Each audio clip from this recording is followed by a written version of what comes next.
napapanahong issue sa larangan ng politika, showbiz, tatalakayin, himayin, re-reaksyonan ng Che Guevara TV. Che Guevara TV nga po pala, isang reactor ng mga viral issue na nagaganap dito sa Pilipinas. What's up mga ka-biyaya, mga ka-DDS, isang mabiyayang araw po sa ating lahat. At welcome back to my YouTube channel, Che Guevara TV nga po pala, isang reactor ng mga viral issue na nagaganap dito sa Pilipinas, especially to Duterte versus Marcos viral issue. At ito nga, pag-usapan natin to. Mayor Vico Soto, sinupalpal daw di umano etong si Pastor Apollo Quiboloy at si Senator Robin Padilla. Ayon sa mga tansu vlogger. So papanoorin natin yung video na yon. Alam nyo, ngayon nga, natatawa ako sa mga tansu vlogger dyan. Na alam nyo yun, kahit napatay na yung tao, ikino-content para lang magka-views. Katulad ni Eli Soriano. No, matagal na nung nakarang taon po. Nakarang taon ba? O kalimutan ko. Ilang taon na pong patay si Eli Soriano na mortal na kalaban po ni Pastor Apollo Quiboloy. No. So ngayon, eto, kino-content nila para pangsupalpal daw di umano dito sa mga vlogger ng DDS or ang mga vlogger na kumakampi kay Pastor Apollo Quiboloy. Sana nakita, patay na yung tao, ipang susupalpal nyo. Kakitaan nyo sa social media yung patay na. Tulad lang yan, may vlogger akong napanood, may video. Halos lahat po ng content niya, mga re-upload po ni Percy Lapid. Na kung saan si Percy Lapid po ay namayapa na din. Pero ginagawan pa rin po nila ng vlog o ginagawa at hinahambing po sa issue na nangyayari ngayon sa mga Duterte versus Marcos versus Risa Ontiveros and versus Pastor Apollo Quiboloy. Na isang napakatulonggis o napakatanga pong gawain dito sa social media. Sana magkaroon naman sana kayo ng konsiderasyon or sa sarili nyo or hiya para lang dun ho sana sa mga pamilya ng mga namayapa. Tulad ni Bro Eli, no, na isa sa mga ako, mas pabor ako kay Bro Eli kaysa kay Pastor Apollo Quiboloy. Tandaan nyo yan nung nabubuhay pa siya. Pero never ko yung kinontent kasi nga namamahingan na po yung tao at hindi na dapat pagkakitaan pa. At ito pa, ulitin ko, napaulit-ulit na namin sinasabi na kami mga DDS vlogger ay hindi po kami pabor or ako po, kahit ako hindi ko po siya kinakampihan, no, dahil dun sa mga kaso niya. Kaya namin siya dinidepensahan kasi nga gusto namin na idaan sa due process or sa maayos na proseso yung kaso ni Pastor Apollo Quiboloy. Yan ang hindi maintindihan ng iba dyan. Kaysa sinasabihan nila kami na mga sumanib na daw sa kingdom of the Jesus Christ. Mga tanga. So ito, may napanood nga ako, no? May napanood ako na video at ilan na rin silang mga tansu vlogger na nagkunumpara. Pero yung may kukumpara nyo yung sinabi ni Mayor Vico Soto para ipangsupalpal nyo kay Robin Padilla. Napakalayo naman po talaga. Oo, nandun na tayo sa point na pareha sila magkaibigan, ganyan, na hindi kinampihan ni Mayor Vico Soto yung kanyang kaibigan na gumawa ng krimen. So yung kay Robin Padilla, hindi niya naman kinampihan si Pastor Apollo Quiboloy dun sa kanyang kaso. Ang hinihiling po ni Robin Padilla, ni Senator Robin Padilla, ay idaan sa tamang proseso ang kaso ni Pastor Apollo Quiboloy. Ay, naku talaga. Minsan nakakapagod din pala talaga dito sa politics, no?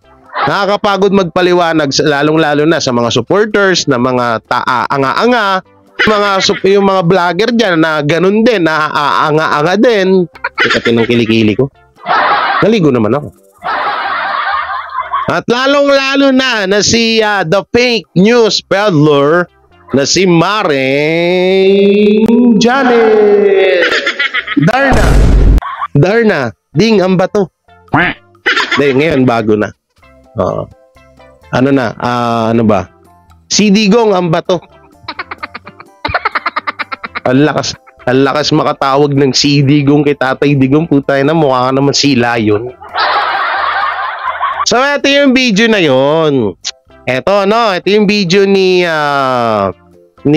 Vico Soto. Ang hindi ko lang po mawari ho dito, na bakit kailangan pa nilang gamitin si Mayor Vico Soto, no? Parang alam mo yung dinadawit nila sa issue ni Pastor Apollo Kibuloy. Kung sino-sino na lang ginamit nila, si Bro Oily. Patagal nang patay si Bro Oily, pero pilit nilang inahambing or nire-reactionan, pinagkakakitaan. Tapos ito naman si Mayor Vico Soto, napakalinis po na to na politiko nito. Napakaayos. Pero idadawit mo sa isang sa issue ng Pastor Apollo Kibuloy at Robin Padilla na wala siyang kaalam-alam na dinadamay niyo siya. Ano 'yun? Issue daw, dapat daw ito daw yung sinampal daw ng katotohanan si Robin Padilla. Oo, dahil daw dito sa sinabi ni Vico Soto. Una-una, ang dami-daming politiko na mga nagsalita rin ng katulad nito. Pero bakit hindi nyo hinambing? Kasi nga, alam nyo na mapag-uusapan. Mayor Vico Soto yan eh. Kat talaga sa inyo pag for the views. Tatawa ko doon si isang vlogger eh. Putay na. Todo ano pa eh. Todo action pa eh. Todo ganun pa eh. Mayor Robin Padilla. Ito yung pangsupalpal sa inyo. Ito, ganito dapat. Pagkaibigan mo, wag mo kusintihin.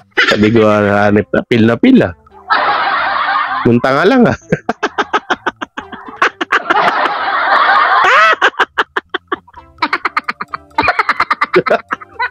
Putay na mo. Fresh bulldog. Puta na, may ganun palang aso, no? Kumpak din ba yun? Balat ba? Ay,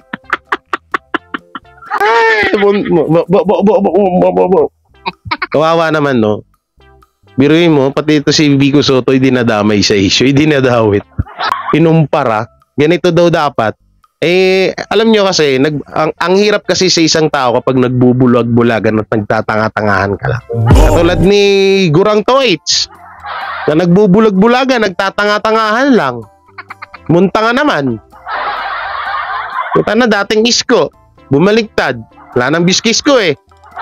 Tapos, kumano na naman, binanatan si Joey De Leon. Ayun, nandiyan sa upload ko, panoorin nyo. Tinawag na tanga, tinawag na tolongges, tinawag na bastos, tapos si BP Sara dinamay pa. Pinagyayabang niya, graduate engineer daw siya, pero sa mismong comment ng tao kumukuha ng idea. Aba, pagkalupit mo. So ito, panoorin natin. Pina-entrap, pinakulong na empleyado ng Office of the Building Official dahil humingi po siya ng 15,000 at mukhang hindi niya first time ito gawin.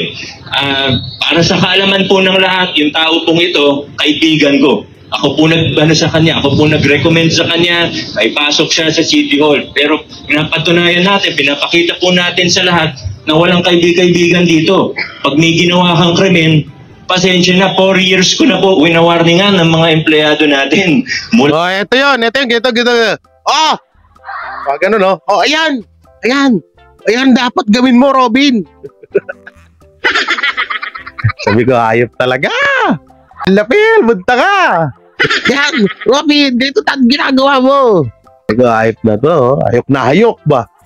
Okay, tali ba natin? Sa lahat lang, lalo na client-facing natin, 4 years na naman ako nagsasabi na talagang maghihigpit tayo. Hindi naman siya yung una din na na-entrap at napakulong.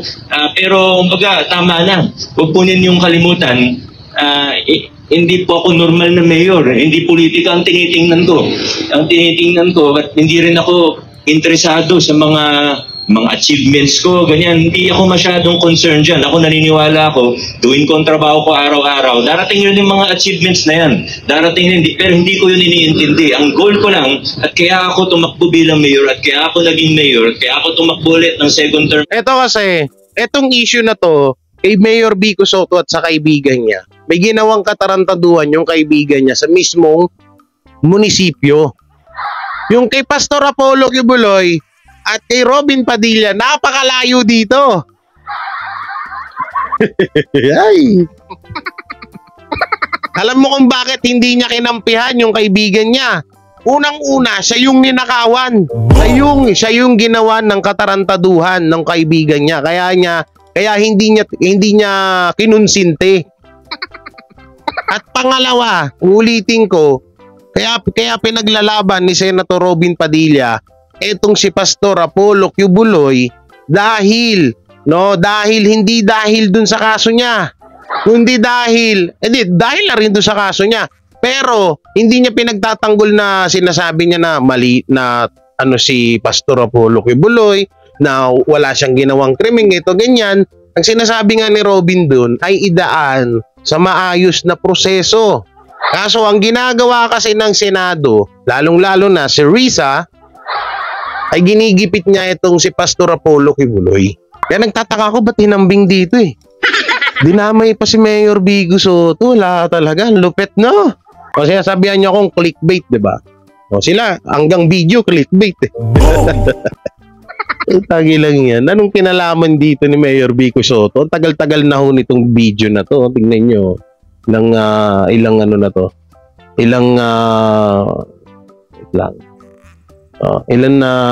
November 28, 2023. Diba? Ang tagal na ho. Tapos yung bagay, pag mga halang talaga bitukan niya, wala talaga tayong magagawa. Yung pataying nga, kino-content nyo pa rin. Bakit wala kayong mga isip na para hindi na kayo gumamit na ibang tao para ipang supalpal nyo? Hindi gumagana utak pag pinagtatanggol mo, mali, no? Hirap na. Tingnan mo kami dito mga DDS vlogger. Kung mapapansin nyo, hindi kami masyado stress. Ito, happy lang, masaya habang nag-reaction. Sila galit na galit eh. Mayor Vico Soto, Senator Robin Padilla, pakinggan mo to, panoorin mo to, ganito dapat. Samantalang dito, kaya hindi kinonsinti ni Vico Soto itong kanyang kaibigan, siya mismo yung ninakawan eh. Bakit? Si Robin Padilla ba, tinarantado ba ni Pastor Apollo Kibuloy? Ninakawan ba ni Pastor Apollo Kibuloy si Robin Padilla? Hindi, di ba? Pinagtatanggol niya dahil idaan nga, ang request ay idaan sa tamang proseso. Yun ang hindi nyo magets. Bagay, kapag pag 1,000 nga naman talaga, tingnan, try natin. Wala dun yung bag ko eh. Itatapal ko dito yung pera. Wala kang makikita, di ba? Ganyan talaga eh, no? Kahit minsan, lalo pag 1,000, naku. Hindi ka talaga makakita nun. Oo, pati tenga mo, bingi. Ginanon mo yung pera sa mata mo, bingi ka talaga. Bulag ka. Wala kang makikita talaga. Basta ka pa, pag kahit na alam mong mali na yung sinasabi mo, tuloy ka pa rin. Meron dito 1,000. Pero, eto, asawa ni Pera. Bakit hindi nyo kino-content yung about kay Lisa Marcos? Yung pagkadawit niya. Pagkadawit niya doon, or dinadawit siya ng 3 scammer na nahuli na ng scam ng ilang milyon. Bakit yun? Bakit hindi nyo pinapansin? Kasi sayang ba ang time kapag kinontent nyo ang Marcos sa kanyang magagandang ginagawa? Ang dami nga, Kailan lang may video dito na nasa may speech si Pangulong Bongbong Marcos. Ba't hindi ko nakikita sa inyo na binablog niyo yun? Kasi malaki views ni Pastor Apollo Kibuloy. Kaya pala. Kaya pala. Tapos kapag kay Robin, malaki din views. Kaya pala pagkalupit. Kalma. Baby, kalma. Huwag mo naman akong taybihan, baka masapak kita. Ewan ko ba, ba't may mga ganitong mga pero wala tayong magagawa eh. Dati, alam mo yun, may mga vlogger dyan nga tulad ni Gurang Toits. Nalaman ko, may mga chismis ako na balitaan. Nung mga panahon na pala yun, ito si Banat Bay, medyo nagiging paborito na ni Isko Moreno. No? Tapos, nung nagiging paborito na, parang binabanat-banatan na nito ni Gurang Toits. Banat-banatan kasi hindi siya pinapansin eh. Hindi siya pinapansin, ayun, makikita ng viral issue. TBJ. Oh. Banatang, unang-una, nangapa-ngapa, binanatan si Joey De Leon, bastos daw, tulongges, matanda. Samantalang mas mukha pa siyang matanda kay Hey New Master.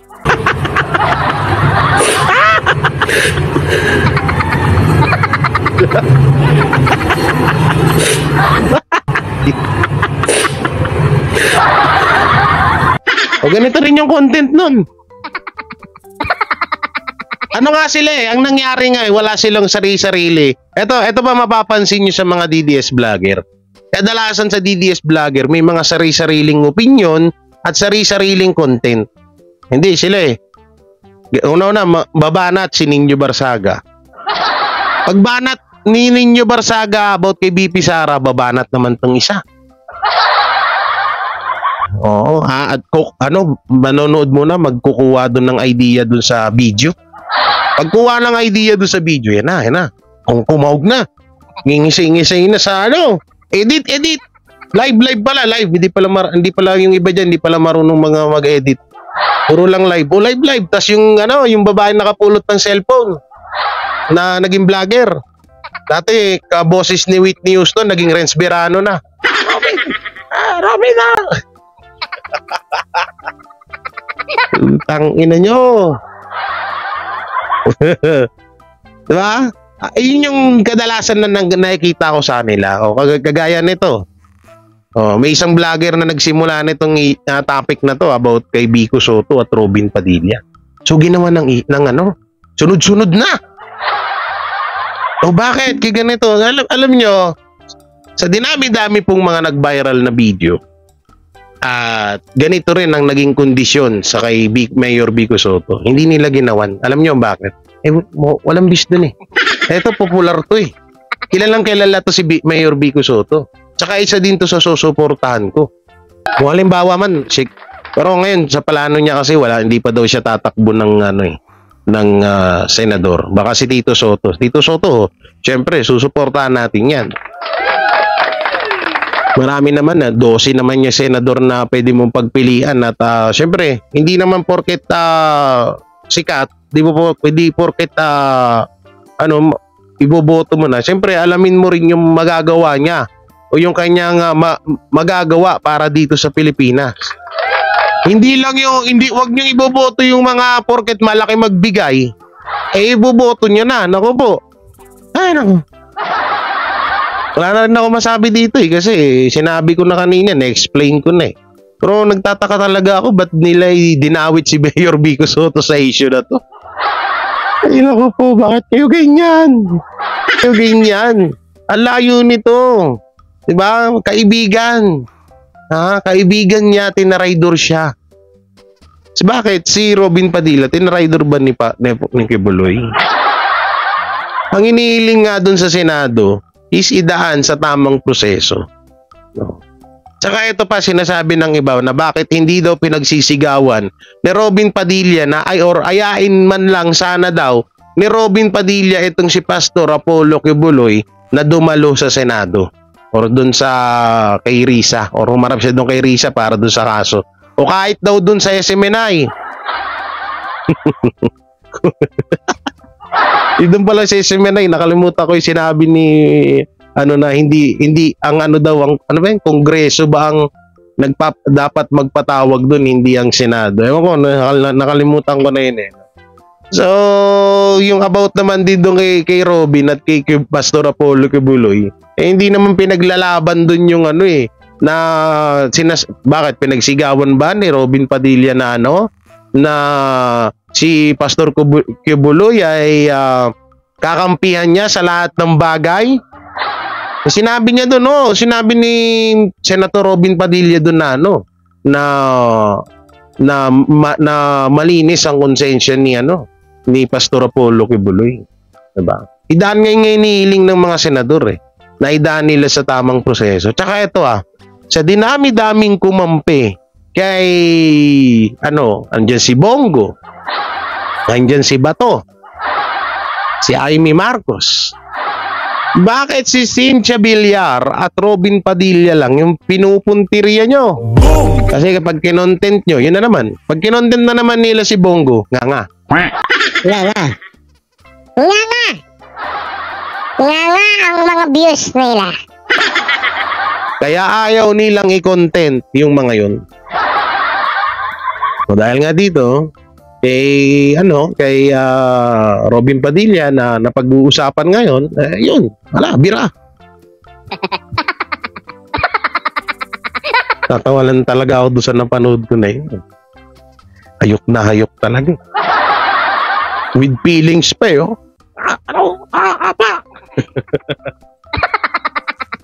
Pero ito, ayaw nila to i-content. Ito, ba't hindi ko nakikita sa mga video nila to? Ito, asan na yun? Asan na yung content na yun? Ito, panoorin natin to. Bakit hindi nila to hindi nila ginagawan ng reaction to? Ba't kaya nagkakapagtaka? Ng Philippine National Police ang 3 suspect na isinangkot ang pangalan ni First Lady Liza Marcos sa issue ng extortion. Si Paul Montebon sa report. Nadadawit ang pangalan ni First Lady Liza Araneta Marcos sa maaresto ang isang 48 anyos alias Isko at 2 pang kasamahan nito na kinilalang sina alias Joselito, 46 anyos at 42 anyos na Marines alias Herman. Nahuli ang mga sospek mula sa isang sumbong ng biktima kung saan si alias Isko ay nangako ng proteksyon sa emissions testing at medical business ng biktima sa LTO kapalit ng 5 milyong piso. Gamit ang pangalan ni First Lady Liza Marcos, tinakot umano ang biktima na kung hindi magbibigay sa hinihinging pera ay ipakakansela nito ang lahat ng transaksyon at negosyo ng biktima. Ayon kay PNP-PIO Chief Colonel Jean Fajardo, nilinawan niya ng CIDG na wala nilang kinalaman si First Lady Liza Marcos sa operasyon, bagay na hinuli ang mga sospek dahil sa panloloko. Muling nakikiusap ang PNP sa publiko na maging alerto at mapagmatsyag lalo na sa mga katransaksyon. Wait lang, binalita nung nakaraan diba, tinanong pa nga nung reporter kung paano napaamin. Diba, tinanong nung, ewan ko sa Frontline Pilipinas ba yun? Sabi na paano napaamin yung mga tao dyan about dyan sa... Tapos ngayon, parang binawi na ata. Naku po, parang binawi na nung 3 scammer yung sinabi nila. Kaya pala hindi ma-reactionan Oo, kasi nabawi na yung sinabi. Alam na this. Para maiwasang mapahamak at malagay sa panganib ang buhay, kasabay dito ang pangako na mapapanagot ang sinuman sa paglabag sa mga umiiral na batas. Naharap ang mga sospek sa paglabag sa Article 293 of the Revised Penal Code o robbery extortion na ipipila naman sa City Prosecutor's Office ng Pasay City. No, ngayon, nasaan na kayo? Pero ito pa siya sabi nila pala, nakalimutan. Demonyo daw si Pastor Apollo Kibuloy. Demonyo. Yan yung sinasabi nila lagi. Ito lang kung demonyo yung taong yun, putang na, ang laki ng blessing na binibigay niya sa inyo. Ang tataas ng views nyo. Ang tataas ng views nyo na lumalaki ang revenue nyo na pinapakain nyo sa pamilya nyo. Tapos, ibig sabihin, demonyo pala ang demonyo pala ang nagpapakain sa pamilya nyo. Oh shit. Diba? Okay na sana na mag-reaction Okay ka na sana na mag-reaction ka about sa issue ni Pastor Apollo Kibuloy. Pero yung tipong tatawagin mong demonyo na isa sa mga pinagkakitaan mo at yung kita mo na yan na ginamit mo sa pangkain sa mga anak mo, puta na demonyo pala. Grabe. O katulad ni Robin Padilla na sinasabihan yung bobo at tanga na ang lalaki din ng views nyo. Ako wala akong pakialam sa inyo. Malalaking views nyo, kaya kong palakihin yung views ko. No? Na sinasabihan yung bobo tanga si Robin Padilla. Samantalang yung bobo tanga na yun, ayun yung dahilan kung bakit lumalaki yung revenue. yung ano nyo, yung sahod nyo sa YouTube, yung sahod nyo sa Facebook. Dahil pag walang Robin Padilla, Duterte at Qubuloy na nakadikit sa mga thumbnail, sa mga title nyo dyan, nga. O bakit balik nyo sa akin? O bakit ikaw, puro ka Ninyo Barsaga? O bakit, ano ba content niya? Puro Duterte din Advance na ako mag-isip ngayon, mga dudong. Alam ko na yung mga baratan nyo. Kilala ko na kayo eh. O ikaw, ano? Rangu to H. Nangyari na. O, may upload daw kanina. 6 p.m. 6:30. Panoorin mo yun. Andun yung katangaan mo. So yan mga kabiyaya, mga ka-DDS, no? Alam nyo, itong ginagawa ko, itinatama lang naman po natin yung mga pagkakamali ni iba. Katulad yan. Kagaya na sinabi ko kanina, nabot kay Percy Lapid, kay Bro Eli na mga matagal na pong namayapa pero kinukontent at pilit na ikinukumpara kay Pastor Apollo Qubuloy. At pati na to, si Mayor Vico Soto na napakaganda ng record sa Pasig pero ngayon dinudungisan nila. Pilit nilang idinidikit po sa issue ni Pastor Apollo Qubuloy. Kaya na-reactionan natin to. So ano, kayo po mga ka-DDS, mga kabiyaya, anong masasabi nyo sa issue na to at sa napanood nyo, i-comment nyo lang po dyan sa baba. At syempre, don't forget to like, share, comment, and subscribe sa ating YouTube channel. At pakipindot na rin din po ang bell button para lagi tayong updated sa ating mga video araw-araw. Tayo na rin po, pakisupport na rin po ang aking second YouTube channel na J. Guevara Official, ang aking Facebook page sa J. Guevara 18. So yun, maraming salamat. Ingat po kayo palaging. God bless and peace and bye-bye.